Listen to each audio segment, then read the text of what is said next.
pouvoir expliquer et convaincre mes collègues parlementaires que lorsque leur État va être interpellé par la France, et c'est pas pour rien, j'insiste sur la France, ça a été dit, parce que voilà, vous voyez, la France joue un tel rôle qu'il va falloir qu'on lui dise des choses, évidemment par le Maroc, mais aussi par la France. Quand vous êtes interpellé pour faire du commerce, dites-leur que le traité commercial ne peut se signer que s'il y a une clause sur le respect du droit international et du Sahara occidental. Parce que la France, dans tous les traités commerciaux qu'elle signe avec le reste du monde, comme si elle était la meilleure du monde, elle dit aux Chinois, mais il faut respecter les droits de l'homme, la démocratie. Elle dit, ça a été dit par mon ami algérien, mais elle fait la leçon aux peuples et aux républiques du monde sur les questions de démocratie, sur les questions de respect des droits de l'homme, sur les questions de liberté, sur les questions au reste du monde.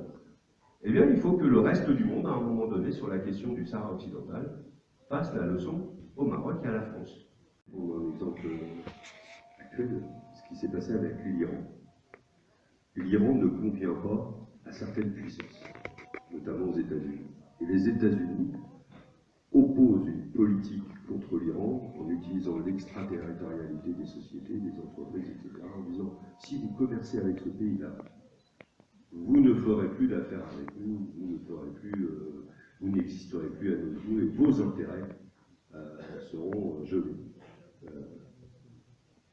Et là, pourquoi est-ce qu'on n'imagine pas la même chose, et est-ce qu'on ne suggère pas la même chose aux alliés de la cause saharienne? On voit bien qu'aujourd'hui, la France regarde l'Afrique avec des yeux déçus, avec des yeux envieux par rapport à la présence chinoise. Pourquoi est-ce qu'eux, ils arrivent à obtenir des marchés, etc. Ils ne parlent que de business, ils ne parlent que d'argent, ils ne parlent que d'investissement. Et que la France ne les obtient pas. Et donc aujourd'hui, elle a envie de faire les yeux doux à une multitude de pays d'Afrique pour ces sociétés. À tel point que la France, quand elle parle de l'Afrique, elle ne parle pas du peuple africain. Elle ne parle pas du développement des États africains. Elle parle des intérêts français en Afrique. Toujours. Les intérêts français en Afrique. Alors qu'à mon avis, depuis un certain temps, elle devrait quand même parler de la situation de l'Afrique, puisque quelque part, elle prête justice, alors que l'ONU, alors que voilà, tout ça, on se dit, vous êtes en tort là-dessus. Je pense qu'il faut insister, puis nous, on le fait, moi je fais à Fleur, ils savent bien, quand je vais chez des portes et que je parle des oranges marocaines, à chaque fois j'explique, à chaque fois dans le commerce ils entendent ça, l'explication pourquoi j'achète pas d'oranges marocaines. Et bien il faut le dire dans notre banque, il faut le dire partout où on a des sociétés, elles ont été citées, il faut faire la liste, et partout où on y va, comme on fait sur les médicaments qui concernent Israël, on dit ben non, ça c'est pas possible, parce que vous êtes en business avec le Maroc sur les richesses du Sahara occidental. Donc on ne peut pas vous soutenir, vous n'êtes pas respectable. Vous n'êtes pas respectable par votre attitude. Voilà, et je termine en disant que j'allais dire le président Kohler, mais comme il a été président de l'Allemagne, on peut lui laisser le titre. Le président Kohler va être reçu aussi par la commission des affaires étrangères de l'Assemblée nationale française à ma demande. Donc de manière à ce que, y compris dans le Parlement français, on ne lâche pas la pression pour que la question du Sahara occidental et la question... C'est tout. Et de la presse locale, enfin en Normandie. Ça veut dire ce que ça veut dire. Voilà, donc je voulais le dire parce que c'est une affaire importante, tellement à la lumière de cet événement, on voit comment ce serait important qu'on débloque, mais les blocages sont énormes, donc il faut trouver les moyens. Donc, si les députés peuvent avoir plus de poids, je pense que c'est des actions qui certainement produiraient aussi un effet, quoi.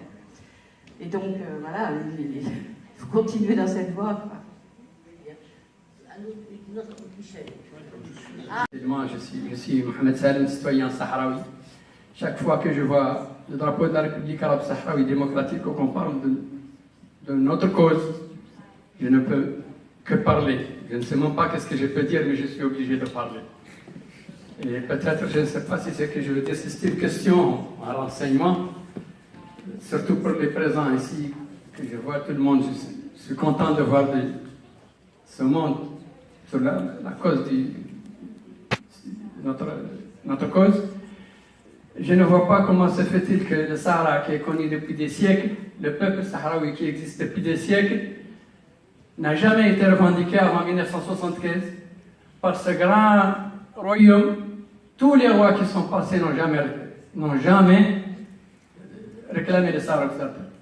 Quand il y a eu la jeunesse sahraoui, quand il y a eu le peuple sahraoui qui a commencé à bouger, et voilà, c'est tout le monde, ça va du ciel à la terre, personne n'est assis, la France, le monde entier bouge, le Sahara, c'est pour le Maroc. Quelles sont les preuves qu'on peut donner? Comment se fait-il qu'on n'est pas comme tous les peuples? On est là, on existe. On est sur cette terre depuis notre naissance. C'est notre terre, on l'a prouvé. On est là, on ne l'a jamais quitté. On a défendu, on s'est battu contre les Espagnols, contre les Français, contre les Allemands, les Portugais, le monde entier. Donc ne nous laissez pas tous présents. Vous êtes nos représentants, nos avocats. Nous continuerons, sinon on va